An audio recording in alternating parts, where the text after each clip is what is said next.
Hello everyone. In this video, I am explaining you the sex-linked inheritance and the disorders. Students, you know, in human being there are two type of chromosomes. Human being में two type of chromosomes are present. Autosomes and allosomes. Autosomes जो chromosomes होते हैं they are responsible for phenotypic characters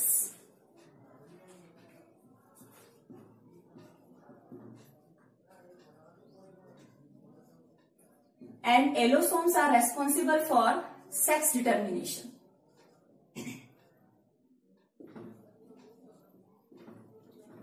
जो autosomes होते हैं ये phenotypic characters को control करते हैं. फिनोटाइप का यहाँ पर क्या मीनिंग है? जो भी विजिबल कैरेक्टरिस्टिक्स होते हैं ह्यूमन बीइंग के, जैसे कि हेयर कलर, आई कलर, इन सबको कंट्रोल करने का वर्क होता है ऑटोसोम्स का. और ये कितने होते हैं? 22 पेयर. इनके टोटल 22 पेयर होते हैं, यानी ये 44 क्रोमोसोम्स होते हैं जो कंट्रोल करते हैं. और जो सेक्स डिटर्मिनेशन यानी जो सेक्स क्रोमोसोम भी जिन्हें हम बोलते हैं, इनका ओनली 1 सेट होता है. 1 सेट जो कि मेल और फीमेल में अलग अलग होता है. मेल में XY क्रोमोसोम प्रेजेंट होते हैं एंड फीमेल में XX क्रोमोसोम प्रेजेंट होते हैं. ये सब चीजें आप पहले से जानते हैं जो कि क्रोमोसोम्स के सेक्स हैं.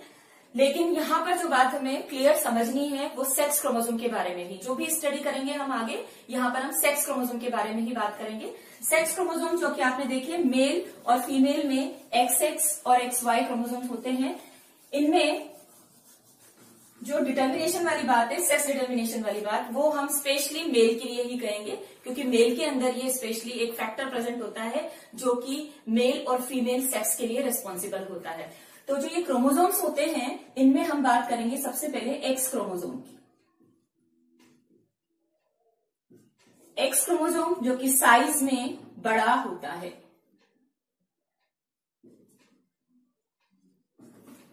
वाई क्रोमोसोम ये साइज में स्मॉल होता है, छोटा होता है. अगर हम दोनों को कंपेयर करें तो एक्स क्रोमोसोम की साइज बड़ी होती है और वाई क्रोमोसोम की साइज छोटी होती है. इसके अलावा इनके अंदर जो जीन्स प्रेजेंट होते हैं वो भी अलग अलग होते हैं. एक्स क्रोमोसोम क्योंकि साइज में बड़ा होता है, इसमें approximately 1200 greater than 1200 genes are present. And जो वाई क्रोमोसोम होता है इसमें अप्रोक्सीमेटली 200 जीन्स प्रेजेंट होते हैं. तो आप देखिए जीन्स ज्यादा किसमें प्रेजेंट होते हैं? वो एक्स क्रोमोसोम के अंदर ही ज्यादा प्रेजेंट होते हैं. अभी तक आप ये जानते थे कि जो सेक्स क्रोमोसोम होते हैं उनका वर्क क्या होता है? ये सिर्फ सेक्स डिटर्मिनेशन से ही रिलेटेड होते हैं. हमें यही पता था कि इनका वर्क ये होता है कि मेल है या फीमेल है, यानी सेक्स को डिटरमाइन करते हैं. लेकिन कई रिसर्च में ये रिवील हो चुका है कि सेक्स क्रोमोसोम के ऊपर जो जीन्स प्रेजेंट होते हैं वो सिर्फ सेक्स डिटर्मिनेशन ही नहीं करते, बल्कि ये बहुत सारे फिनोटाइपिक कैरेक्टर्स को भी कंट्रोल करते हैं. यानी कई सारे और जीन्स प्रेजेंट हैं जो फिनोटाइपिक कैरेक्टर्स को कंट्रोल करते हैं. एक्स क्रोमोसोम के ऊपर 20 कैरेक्टर्स को कंट्रोल करने वाले जीन्स प्रेजेंट होते हैं. ये 20 कैरेक्टर्स को कंट्रोल कर सकते हैं हमारी बॉडी के अंदर, और ये सेक्स डिटर्मिनेशन के अलावा इनका दूसरा वर्क है. यानी ये क्रोमोसोम दूसरे जीन्स, इनके अंदर वो जीन्स भी प्रेजेंट होते हैं जो फिनोटाइपिक कैरेक्टर्स को भी कंट्रोल कर सकते हैं अलग अलग. सेम वाई क्रोमोसोम जो होता है इसमें क्योंकि जीन्स बहुत कम होते हैं, यहां पर भी फिनोटाइपिक कैरेक्टर्स को ये कंट्रोल करते हैं. लेकिन इसके अंदर एक्स क्रोमोसोम जो है उसमें हम ये नहीं मानेंगे कि ये सेक्स को डिटरमाइन कर रहा है. इसमें जीन्स प्रेजेंट होते हैं. मेनली तो मेल और फीमेल वाली बात है कि मेल जो होता है वो कैरेक्टर मेल ही डिटरमाइन करेगा. तो यहां पर हमें ध्यान रखना है जो वाई क्रोमोसोम होता है उसमें एक स्पेशल टाइप के जीन प्रेजेंट होते हैं. इन जीन्स को हम बोलते हैं SRY जीन्स या TDF जीन्स. क्या होते हैं ये जीन्स? SRY की फुल फॉर्म है यहाँ पे सेक्स डिटर्मिनेशन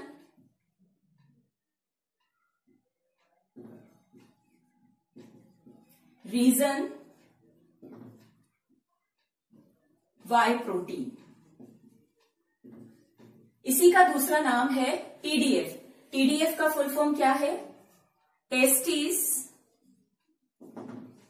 डिटरमाइनिंग फैक्टर.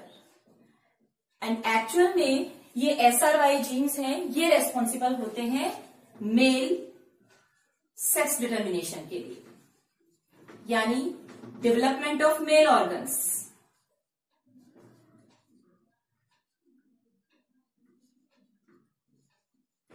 तो ध्यान रखना है, इन दोनों क्रोमोसोम्स के अंदर अलग अलग टाइप के जीन्स हैं। हम यहां पर बात डिटर्मिनेशन की नहीं कर रहे हैं, हमें पढ़ना है सेक्स लिंक्ड इनहेरिटेंस, तो हम जो दूसरे अदर जीन्स हैं उनकी बात करेंगे। अब यहां पर एक बात जो आपको स्पेशली ध्यान रखनी है वो ये है कि जो एक्स क्रोमोसोम है वो एक्स क्रोमोसोम मेल के अंदर भी प्रेजेंट होते हैं और फीमेल के अंदर भी प्रेजेंट होते हैं। यहाँ पर आप देख रहे हैं कि मेल के अंदर ये XY होता है और फीमेल के अंदर XX क्रोमोसोम प्रेजेंट होता है, यानी X क्रोमोसोम दोनों के अंदर प्रेजेंट हो रहा है। तो ये बात क्लियर है कि X क्रोमोसोम के ऊपर जो भी जीन्स प्रेजेंट होते हैं they can express in male as well as female. ये जीन्स मेल में भी एक्सप्रेस हो सकते हैं एंड फीमेल में भी। हाँ, एक्सप्रेशन की जो स्पेशलिटी है वो दोनों में अलग अलग हो सकती है, यानी एक्स क्रोमोसोम के ऊपर जो जीन्स प्रेजेंट होते हैं वो मेल और फीमेल दोनों में प्रेजेंट हो सकते हैं, और इसी को हम क्रिस क्रॉस इनहेरिटेंस कहते हैं। ये भी आपको ध्यान रखना है, क्रिस क्रॉस इनहेरिटेंस। इसका मीनिंग क्या है? Transfer of gene from mother to son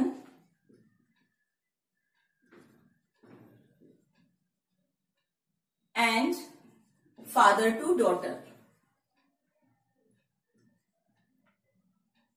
That is known as criss cross inheritance. यानी X क्रोमोसोम के ऊपर जो जीन्स प्रेजेंट है they can express male as well as female. This is known as criss cross inheritance. And Y genes जो होता है Y chromosome जो है उसके ऊपर जो जीन्स प्रेजेंट होते हैं they are known as holandric genes. इन्हें हम होलेंड्रिक जीन्स कहते हैं। So this is the chromosomes knowledge कि सेक्स क्रोमोसोम में कौन से जीन्स होते हैं, अब इनका क्या वर्क है। अब हमारे टॉपिक पे हम आते हैं। हमारा टॉपिक है सेक्स लिंक्ड इनहेरिटेंस। यहां पर आप देखिए सेक्स लिंक्ड इनहेरिटेंस। आप दो वर्ड्स यहां पर आपको दिखेंगे, एक तो सेक्स लिंक्ड एंड दूसरा इनहेरिटेंस। दोनों के मीनिंग आप जानते हैं। The genes which are present on sex chromosome. Sex link का मतलब क्या है? The genes which are present on sex chromosome.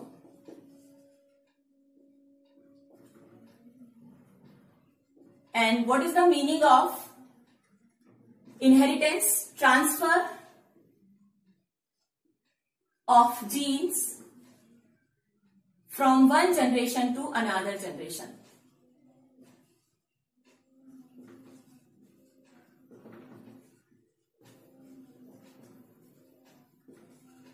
So what is the meaning of sex linked inheritance? Sex linked inheritance का मतलब वो जीन जो sex chromosome के ऊपर प्रेजेंट है they can inherit from one generation to another generation. ये इनका एक जनरेशन से दूसरी जनरेशन में जो मूवमेंट होता है it is known as sex linked inheritance and the other name is also sex linkage. हम इसको सेक्स लिंकेज भी कहते हैं। और ये कॉन्सेप्ट सबसे पहले किसने दिया था? The father of sex linkage is known as T.H. Morgan. ये कॉन्सेप्ट सबसे पहले T.H. मॉर्गन ने दिया था और उन्होंने ये एक्सपेरिमेंट ड्रोसोफिला फ्रूट फ्लाई जिसे हम कहते हैं उसके ऊपर ये एक्सपेरिमेंट किया था। तो ये क्लियर है आपको, सेक्स लिंक्ड इनहेरिटेंस का मतलब सेक्स क्रोमोसोम के ऊपर जो जीन्स प्रेजेंट होते हैं उनका इनहेरिटेंस होना। अब यहाँ पर जो हम सेक्स लिंकेज की बात करें, लिंकेज का कॉन्सेप्ट आप पहले से ही जानते हैं। लिंकेज यानी क्रोमोसोम के ऊपर जो भी जीन्स प्रेजेंट होते हैं, एक क्रोमोसोम के ऊपर जो भी जीन्स प्रेजेंट होते हैं they are link together, they are inherit together but independently. क्योंकि हम यहाँ पर बात उन जीन्स की कर रहे हैं जो कि सेक्स क्रोमोसोम के ऊपर प्रेजेंट है, so it is also known as sex linkage. इसे हम सेक्स लिंकेज भी कह सकते हैं। अब कई बार ऐसा होता है कि जो ये जीन्स प्रेजेंट होते हैं सेक्स क्रोमोसोम के ऊपर, इनमें कई बार म्यूटेशन हो जाता है। म्यूटेशन की वजह से इनमें चेंजेस आ जाते हैं और एबनॉर्मल कंडीशंस प्रोड्यूस हो जाती है। जब एबनॉर्मल कंडीशंस हो जाती है तो कई तरह के डिसऑर्डर ह्यूमन बीइंग में मिलेंगे, जैसे कि सेक्स। क्योंकि ये डिसऑर्डर सेक्स क्रोमोसोम से रिलेटेड होते हैं इसलिए हमने सेक्स लिंक्ड डिसऑर्डर भी कहते हैं। और क्योंकि ये इन जीन्स के म्यूटेट होने की वजह से होता है, जीन्स में एबनॉर्मल कंडीशन आ जाती है जिसकी वजह से ये प्रॉब्लम्स ह्यूमन बीइंग में देखने को मिलेंगी। ये कौन कौन से डिसऑर्डर होते हैं? ये डिसऑर्डर जैसे colour blindness, haemophilia, muscular dystrophy, ये कई तरह के डिसऑर्डर आपको इसके अंदर मिलेंगे। अब हमें इसमें एक चीज और समझनी है, क्योंकि आगे आप इसके क्वेश्चन करेंगे।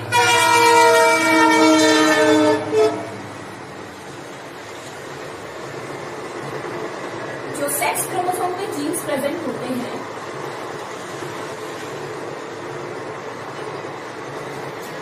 दे आर ऑफ टू टाइप। ये दोनों तरीके के होते हैं, रिसेसिव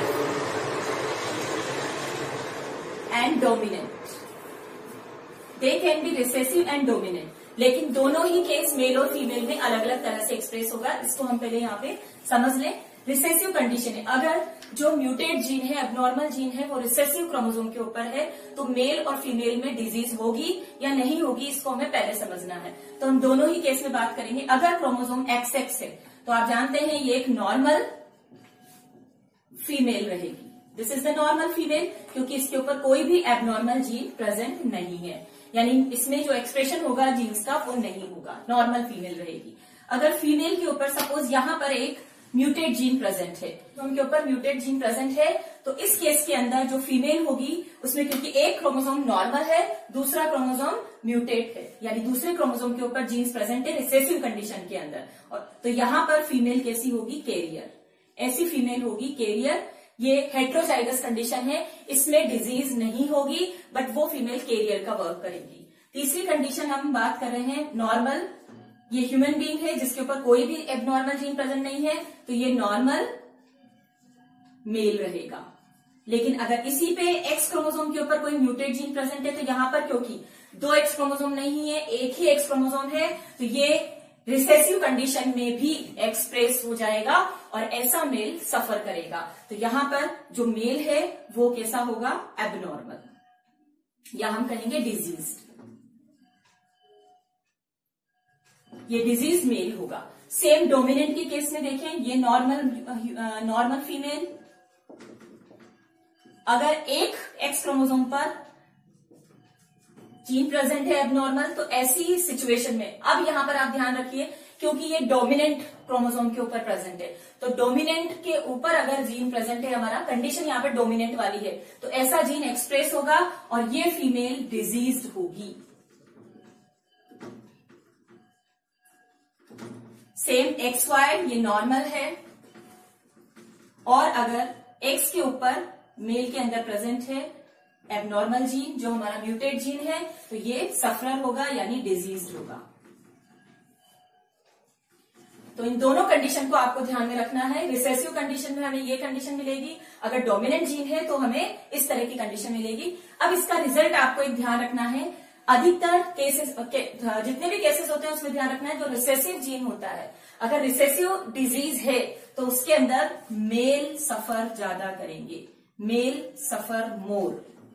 ये चीज आपको हमेशा ध्यान रखनी है। अगर डिजीज हमारी रिसेसिव है तो उसमें मेल ज्यादा सफर करेंगे, और अगर डोमिनेंट है, जो नॉर्मल म्यूटेट जीन डोमिनेंट है, इसमें फीमेल सफर मोर।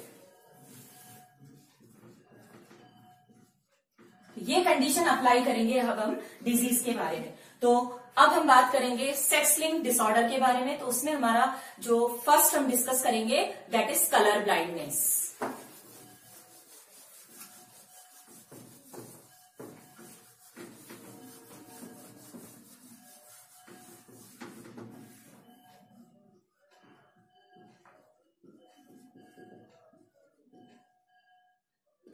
डिसऑर्डर कौन कौन से होते हैं? सेक्स लिंक्ड डिसऑर्डर में colour blindness, haemophilia,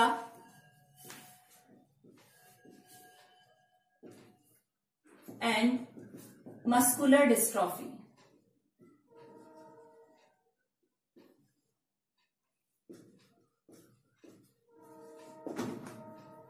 these are the sex linked diseases, यानी यहां पर जो डिजीज के लिए रेस्पॉन्सिबल जीन होगा वो क्या करेगा? यह जीन डिजीज प्रोड्यूस करेगा, मेल के अंदर भी एंड फीमेल के अंदर भी।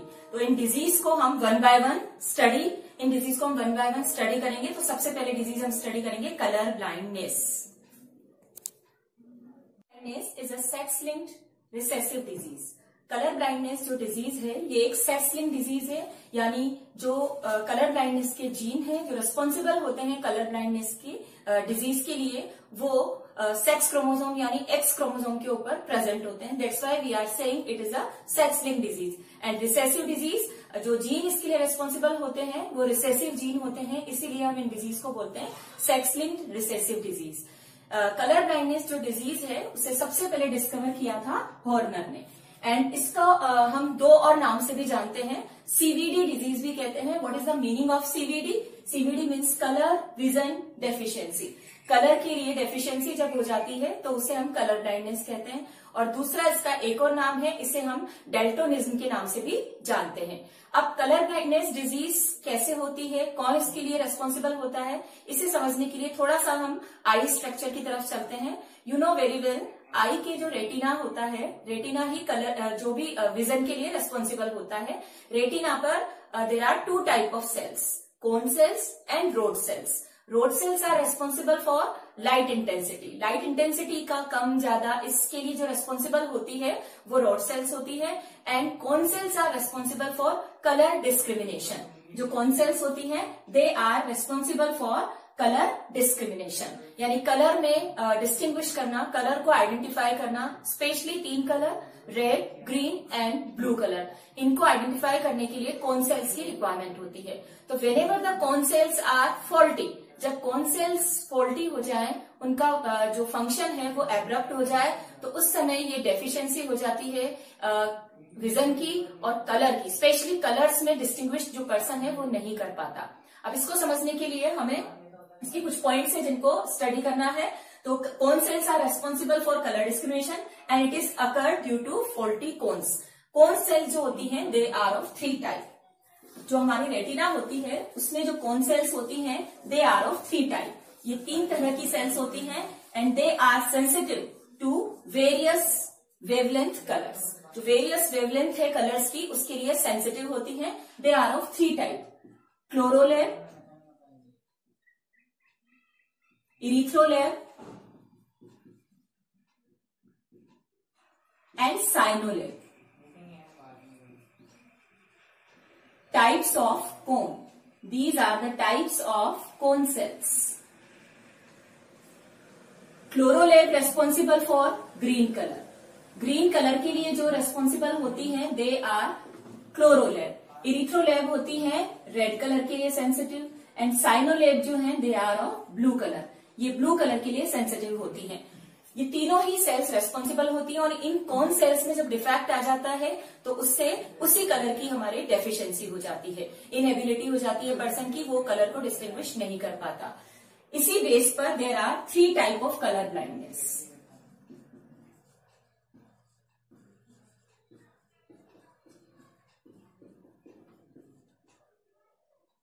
कलर ब्लाइंडनेस 3 टाइप की होती है। First is प्रोटेनोपिया,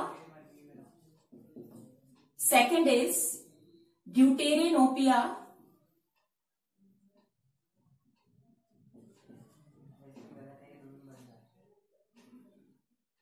and third is tritanopia.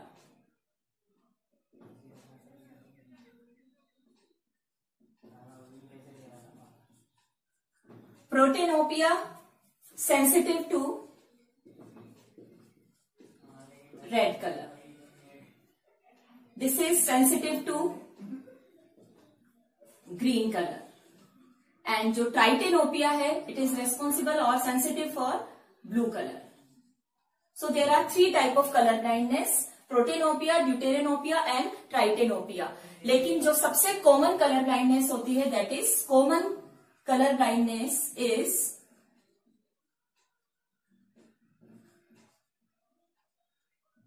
red green color. अधिकतर जो पर्सन है उनमें रेड ग्रीन कलर की डेफिशिएंसी, रेड ग्रीन कलर को डिस्टिंग्विश वो नहीं कर पाते, तो ये सबसे कॉमन है जो हमें मिलती है। अब हमें यहाँ पे ध्यान रखना है, जो कलर ब्लाइंडनेस है ये एक सेक्स लिंक्ड रिसेसिव डिजीज है, लेकिन ये डिजीज अगर हम देखें रिसर्च में भी ये चीज हमें पता लगाई जा चुकी है कि ये मेल्स में ज्यादा होती है, फीमेल्स में कम होती है। जो भी रिसेसिव डिजीज है हम पहले डिस्कस कर चुके थे जब मैंने आपको जीन्स के बारे में बताया था कि दो तरह की डिजीज हो सकती, दो तरह की एबनॉर्मलिटी हो सकती है, रिसेसिव जीन के कारण भी और डोमिनेंट के भी। तो जितनी भी रिसेसिव जीन के कारण जो एबनॉर्मलिटी होती है वो अधिकतर इसमें जो सफरर होता है वो मेल होता है एंड फीमेल कैरियर का वर्क करती है। तो यहाँ पर भी आपको ध्यान रखना है अप्रोक्सीमेटली 8% जो पर्सन आपको मिलेंगे वो मेल सफर होते हैं और 0.4% जो है वो फीमेल सफर करती है। ऐसा क्यों है आप अच्छे से जानते हैं, मैंने आपको बताया भी था ये, क्योंकि जो मेल क्रोमोसोम होते हैं XY उसमें एक ही X क्रोमोसोम होता है, जबकि फीमेल के अंदर 2 X क्रोमोसोम होते हैं। तो फीमेल जब सफर करेगी जब उसके पास दोनों ही क्रोमोसोम के पास ये जीन प्रेजेंट होगा। तो इसलिए इसमें ध्यान रखना है मेल ज्यादा सफर करेंगे और फीमेल यहाँ पर कैरियर का वर्क करेगी। कलर ब्लाइंडनेस जो डिजीज है, अब इसमें जो क्वेश्चन आते हैं या जो भी हम सेक्स लिंक्ड डिजीज पढ़ेंगे इनके जो क्वेश्चंस आते हैं ये एक तरह की केस स्टडी है जिसमें आपको कंडीशंस दी जाएगी और आपसे ये पूछा जाएगा कि नेक्स्ट जनरेशन में कितने % जो ऑफस्प्रिंग है वो सफर करेंगे या उनमें डिजीज होगी। ये भी पूछा जा सकता है कि इनमें से मेल कितने सफर करेंगे, फीमेल सफर होगी या नहीं होगी। तो क्वेश्चन इसी के बेस पे आते हैं। तो कलर ब्लाइंडनेस में हम ये अलग अलग जो सिचुएशंस है उनको स्टडी करते हैं और उसके अकॉर्डिंग हम यहाँ पर एस्टिमेट बना सकते हैं कि आने वाली जो ऑफस्प्रिंग है वो कैसी होगी, उसमें कितने % सफर होंगे, नहीं होंगे, एबनॉर्मल होंगे, नॉर्मल होंगे, फीमेल कितनी होंगी, मेल कितने सफर होंगे, ये चीज हम यहाँ पे पता लगा सकते हैं। तो कलर ब्लाइंडनेस के लिए जैसे हम पहली कंडीशन लेते हैं, सपोज हम केस स्टडी करते हैं केस 1। क्वेश्चन जो आता है, अब क्वेश्चन किस तरीके से आएगा, सपोज क्वेश्चन हमारा जो फर्स्ट केस स्टडी है वो ये है कि फीमेल जो कि नॉर्मल है, एक नॉर्मल फीमेल है, अगर उसकी मैरिज एक डिजीज्ड मेल से होती है तो उसके ऑफस्प्रिंग में कितनी पॉसिबिलिटी है डिजीज होने की। तो इसको हम किस तरीके से सॉल्व करेंगे, यहां पर हम प्यूनेट स्क्वायर का यूज करेंगे और उससे हम ये पता लगा सकते हैं कि किस तरीके से सफर होंगे। तो अगर फीमेल नॉर्मल है, यहां पर फीमेल को हम लिखते हैं ये नॉर्मल फीमेल है और ये डिजीज मेल है। अगर डिजीज मेल है इसका मतलब इसके एक्स क्रोमोसोम पे, क्योंकि आप जानते हैं कलर ब्लाइंडनेस डिजीज का जो म्यूटेड जीन है, जो भी जीन है इसका वो कहाँ प्रेजेंट होता है, एक्स क्रोमोसोम के ऊपर। तो यहां पर हम इसे XC से डिनोट कर सकते हैं, यानी ये सफरर डिजीज मेल है। अब हम प्यूनेट स्क्वायर से इसको स्टडी कर सकते हैं, किस तरीके से हमें पता लगेगा। तो यहां पर हम मान लीजिए ये फीमेल को हम डिनोट करेंगे, यहां पर मेल को। तो फीमेल में क्रोमोसोम हमारा X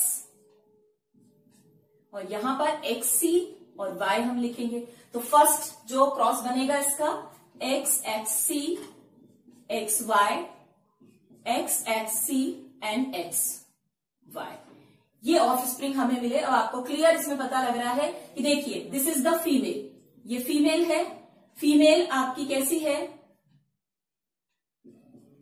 फीमेल जो है उस पर एक क्रोमोसोम के पास कलर ब्लाइंडनेस का म्यूटेड जीन प्रेजेंट है, लेकिन आप जानते हैं दोनों क्रोमोसोम के पास जब ये जीन प्रेजेंट होता है तभी फीमेल सफरर होती है। यहां पर वो किसका काम कर रही है, कैरियर का, यानी उसके अंदर जीन का एक्सप्रेशन नहीं होगा।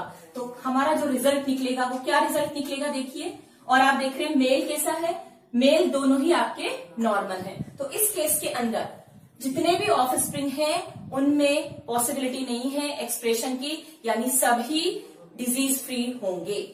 रिजल्ट में हमें ध्यान रखना है। अगर हम बात करें फीमेल की, तो फीमेल के अंदर आप देख रहे हैं कैरियर का वर्क कर रही है तो डिजीज नहीं प्रेजेंट है, normal female, normal but carrier. Carrier हमने क्यों कहा, क्योंकि इसके पास एक क्रोमोसोम के पास डिजीज वाला यानी जो कलर ब्लाइंडनेस का जीन है वो एक में प्रेजेंट है, तो ये कैरियर का वर्क कर रही है। और मेल आप देख रहे हैं मेल टोटली नॉर्मल है।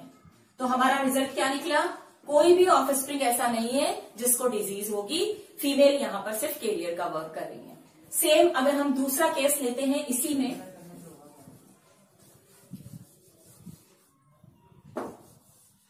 अब हमारा केस होता है कि मान लीजिए कैरियर वुमन है, कैरियर फीमेल, उसकी मैरिज डिजीज मेल से हो जाती है, तो क्या उसके ऑफस्प्रिंग का रिजल्ट रहेगा? अब आपको यहां पर कैरियर फीमेल है, इसका मतलब कैरियर का मतलब आपको क्लियर है कि कहीं ना कहीं एक क्रोमोसोम जो है, एक्स क्रोमोसोम, उसके पास कलर ब्लाइंडनेस का जीन प्रेजेंट होगा। तो इसका जीनोटाइप क्या होगा? XXC। एंड डिजीज में आप जानते हैं XC and Y। This is the cross. अब इसका क्रॉस अगर हम कराते हैं तो क्या बनेगा? XXC and here XC and Y। तो first is XXC, then XY, then XC and XCY. This is the Punnett square. अब आप इसमें रिजल्ट देखिए, रिजल्ट आपको क्या मिलेगा। यहां पर अगर हम बात करें पहले फीमेल की, तो फीमेल में आप देखिए जितनी भी, पहले ऑफस्प्रिंग की बात करें कि जितने भी ऑफस्प्रिंग है उसमें डिजीज कितने लोगों को होगी। तो आप इसमें देख रहे हैं ये फीमेल जो है ये डिजीज है, क्योंकि इसके दोनों क्रोमोसोम के पास क्या आ गए हैं? कलर ब्लाइंडनेस के जीन। और मेल के पास तो आप जानते हैं एक क्रोमोसोम होता है और उसपे भी अगर कलर ब्लाइंडनेस का जीन प्रेजेंट है, इसका मतलब ये भी सफरर है। तो यानी 50% ऑफस्प्रिंग तो कैसे हैं? जिनमें डिजीज शो होगी, जिनमें एक्सप्रेशन आएगा जीन का, और 50% ऐसे रहेंगे ऑफस्प्रिंग जिनमें डिजीज नहीं होगी। अब क्वेश्चन पे आपको ध्यान देना है, कई बार क्वेश्चन पूछा जाता है ऑफस्प्रिंग के बारे में। कई बार क्वेश्चन इस तरीके से पूछा जाएगा कि कितने परसेंट मेल या कितने परसेंट फीमेल सफरर है या कितने परसेंट मेल नॉर्मल है। तो दोनों ही तरीके से हम क्वेश्चन को करते हैं। पहले हम बात करेंगे ऑफस्प्रिंग की। तो आप देख रहे हैं 50% ऑफस्प्रिंग जो है वो डिजीज्ड होंगे एंड 50% ऑफस्प्रिंग कैसे होंगे? नॉर्मल। क्लियर दिख रहा है आपको? ये नॉर्मल हुआ, ये डिजीज हुआ, ये नॉर्मल हुई, ये डिजीज हुई। तो टोटल 50% डिजीज है, 50% नॉर्मल है। अब अगर क्वेश्चन आता है आपका कि फीमेल कितने परसेंट सफरर है, तो पहले हम यहां पर फीमेल की बात करेंगे। This is the female and this is the female. आप इसमें देख रहे हैं, अगर इसको हम 100% माने तो इस 100% में से 50% फीमेल जो है वो कैसी है? सफरर है। तो इस तरीके से भी अपन इसको लिख सकते हैं। फीमेल में हम लिखेंगे 50% फीमेल जो होंगी वो डिजीज्ड होंगी एंड 50% नॉर्मल होंगे। सेम अगर हम यही क्वेश्चन मेल के लिए डिस्कस करें तो मेल में भी आप देखिए 50% मेल तो नॉर्मल है एंड 50% क्या होंगे? डिजीज होंगे। तो सेम यही कंडीशन मेल में रहेगी, 50% नॉर्मल एंड 50% डिजीज्ड। तो इस तरीके से केस स्टडी हम किसी भी तरह की कर सकते हैं। अब यहाँ पर क्वेश्चन हमारा नॉर्मल, दूसरी तरीके से भी केस स्टडी हो सकती है कि एक फीमेल है जो सफरर है, उसकी मैरिज अगर नॉर्मल ह्यूमन बीइंग से हो जाती है, नॉर्मल मेल से हो जाती है, तो क्या रहेगा रिजल्ट। तो इस तरीके से आप केस स्टडी कर सकते हैं। क्वेश्चन यही आएंगे, आपसे ये पूछा जाएगा कि अगर इस तरह की मैरिज होती है तो आने वाली ऑफस्प्रिंग कितने परसेंट नॉर्मल है या एबनॉर्मल रहेगी जिसमें डिजीज होगी, या मेल कितने परसेंट डिजीज वाले रहेंगे या नॉर्मल रहेंगे। तो इस तरीके से आप इसमें केस स्टडी कर सकते हैं। दूसरा हमारा जो डिसऑर्डर है that is haemophilia.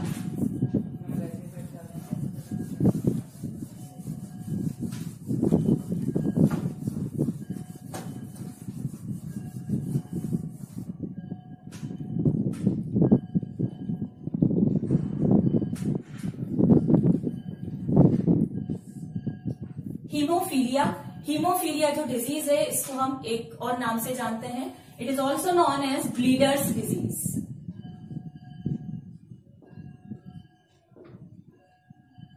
And Christmas disease. Why we say Christmas disease और ब्लीडर्स डिजीज, इसको हम पहले स्टडी करें। डिस्कवर्ड बाय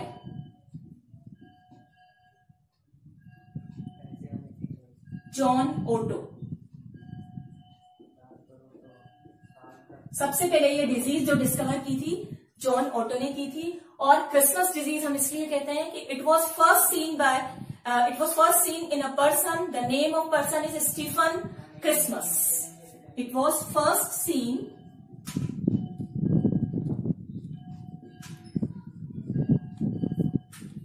इन स्टीफन क्रिसमस। इस डिजीज को सबसे पहले Christmas, surname of Christmas, Stephen Christmas जो पर्सन थे उसने सबसे पहले देखा गया, इसलिए इसे हम क्रिसमस डिजीज भी बोलते हैं। एंड व्हाई वी से ब्लीडर्स डिजीज, ब्लीडर्स डिजीज क्यों कहते हैं? क्योंकि इस डिजीज के अंदर जरा सा भी आपकी बॉडी के अंदर एक माइन्यूट सा भी कट लग गया तो उसके बाद प्रोफ्यूज ब्लड की फ्लोइंग रहेगी। ब्लड की जो फ्लोनेस है वो बहुत ज्यादा बढ़ जाएगी। नॉर्मली क्या होता है, जब भी हमारा कोई लाइट कट लगता है या माइन्यूट सा कट लगता है तो हमारी बॉडी के अंदर जो ब्लड की क्लोटिंग का प्रोसेस होता है, क्लोटिंग वो प्रोसेस होता है जिससे प्रिवेंशन हो जाता है और ब्लड की फ्लोइंग रुक जाती है। 3 to 6 मिनट में हमारा नॉर्मल क्लोटिंग का प्रोसेस होता है। जब भी ब्लड क्लोटिंग होती है तो उसका टाइमिंग 3 to 6 मिनट का होता है। 3 to 6 मिनट टाइमिंग में वो ब्लड क्लोटिंग हो जाती है। लेकिन या ब्लड क्लोटिंग नहीं हो, बिल्कुल ही ब्लड नहीं रुक रहा है या फिर उसको टाइम लग रहा है, तो इस केस के अंदर ये जो डिजीज है वो हीमोफीलिया है। इस डिजीज के अंदर ब्लड बहुत तेजी से फ्लो करता है, उसकी क्लोटिंग नहीं होती, इसीलिए हम इसे ब्लीडर्स डिजीज कहते हैं। अगर क्लोटिंग होती भी है तो वो प्रोलॉन्ग्ड होती है। तो ब्लीडर्स डिजीज का मीनिंग क्या हुआ? Flowing of profuse bleeding, or you can say the prolonged bleeding.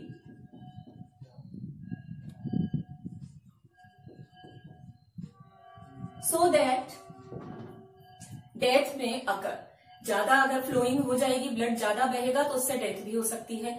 इस डिजीज को रॉयल डिजीज के नाम से भी जानते हैं। It is also known as royal disease, क्योंकि इस डिजीज को सबसे पहले जो कैरियर थी इसकी वो क्वीन विक्टोरिया, लंदन की क्वीन विक्टोरिया थी। उन्होंने इस डिजीज को आगे स्प्रेड किया उनके सन और उनकी डॉटर्स ने। डॉटर्स की मैरिज जब अलग अलग रॉयल फैमिली में हुई तो ये डिजीज फ्रांस, स्पेन, जर्मनी वहां पर भी फैल गई थी। इसलिए इसे हम रॉयल डिजीज भी कहते हैं, क्योंकि ये रॉयल फैमिली में सबसे पहले क्वीन विक्टोरिया से बिगिन हुई थी। उसके बाद उसके सन में, सन की बहुत कम एज में ही डेथ हो गई थी। डॉटर्स में भी आई, डॉटर्स की मैरिज जिन रॉयल फैमिलीज में हुई वहां पर भी ये डिजीज चली गई, क्योंकि आप जानते हैं डॉटर किसका वर्क कर रही है? कैरियर का वर्क कर रही है। अब देखिए ये डिजीज का होने का रीजन क्या है। नॉर्मली आप जानते हैं कि ब्लड जब भी हमारी बॉडी से कोई भी कट होता है और ब्लड बहता है तो उसके लिए ब्लड क्लोटिंग का प्रोसेस होता है। एंड ब्लड क्लोटिंग का जो प्रोसेस होता है it's a chain reaction. Blood clotting process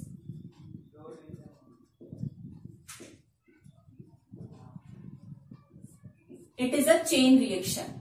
chain reaction यानी एक के बाद एक स्टेप के अंदर कई सारे प्रोटीन्स वर्क करते हैं और ब्लड क्लोटिंग करते हैं।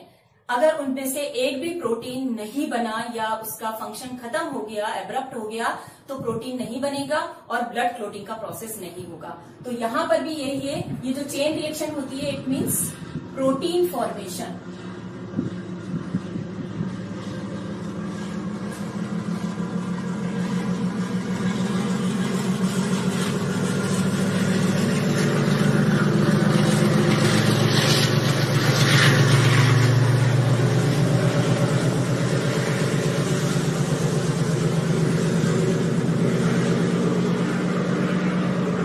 कोई भी प्रोटीन अगर नहीं बनेगा तो ब्लड क्लोटिंग का प्रोसेस नहीं हो पाएगा और प्रोफ्यूज ब्लीडिंग शुरू हो जाएगी। It's a chain reaction, 1 by 1 ये प्रोसेस होता है।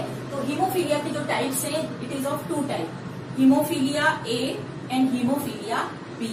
दोनों केस के अंदर एक स्पेशल प्रोटीन की डेफिशिएंसी हो जाती है। हीमोफीलिया ए में जो डेफिशिएंसी होती है 8th फैक्टर। 8th फैक्टर यानी एक प्रोटीन है 8th फैक्टर जो कि ब्लड क्लोटिंग के लिए रिक्वायर्ड होता है। इसकी डेफिशिएंसी होने से हीमोफीलिया ए होता है। एंड हीमोफीलिया बी में blood clotting factor 9, deficiency of 9th factor. 9th factor की डेफिशिएंसी हो जाती है, इससे हीमोफीलिया बी होती है। So it is the type of haemophilia. अब हमें यहाँ पर जो क्वेश्चन जिस तरीके के आएंगे, दिस इज द रीजन। अब क्वेश्चन जो आते हैं सेम क्वेश्चन कलर ब्लाइंडनेस के जो आपने किए केस, इसी तरीके केस यहाँ पर हम डिस्कस करेंगे। तो क्वेश्चन का यही है कि सफर कौन कौन करेगा। तो फर्स्ट केस स्टडी हम इसमें लेते हैं। मान लीजिए इसमें एक सफरर फीमेल है, फीमेल डिजीज्ड है एंड मेल। मेल हेल्दी है, नॉर्मल,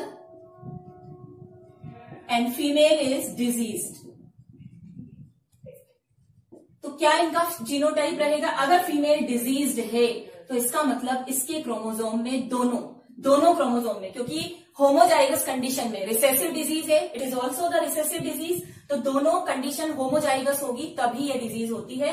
तो दोनों ही जगह हीमोफीलिया का जीन प्रेजेंट है। इसका मतलब ये क्या है? ये फीमेल डिजीज्ड है। और मेल नॉर्मल है तो मेल में कोई भी जीन प्रेजेंट नहीं होगा। जब इनका हम क्रॉस कराएंगे प्यूनेट स्क्वायर में तो देखिए क्या रिजल्ट रहेगा इसका।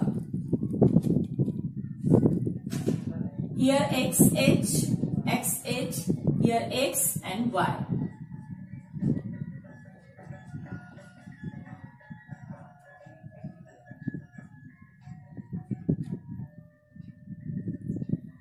देखिए रिजल्ट में आप ये देखिए ये XXH यानी फीमेल कैसी दिख रही है आपको? यहाँ पे नॉर्मल फीमेल है लेकिन कैरियर है, नॉर्मल मेल है लेकिन बिल्कुल नॉर्मल है, कोई कैरियर वाली बात इसमें आएगी नहीं, ये मेल है। यहाँ पर फीमेल कैसी है? ये अगेन कैरियर है लेकिन एक मेल सफर है।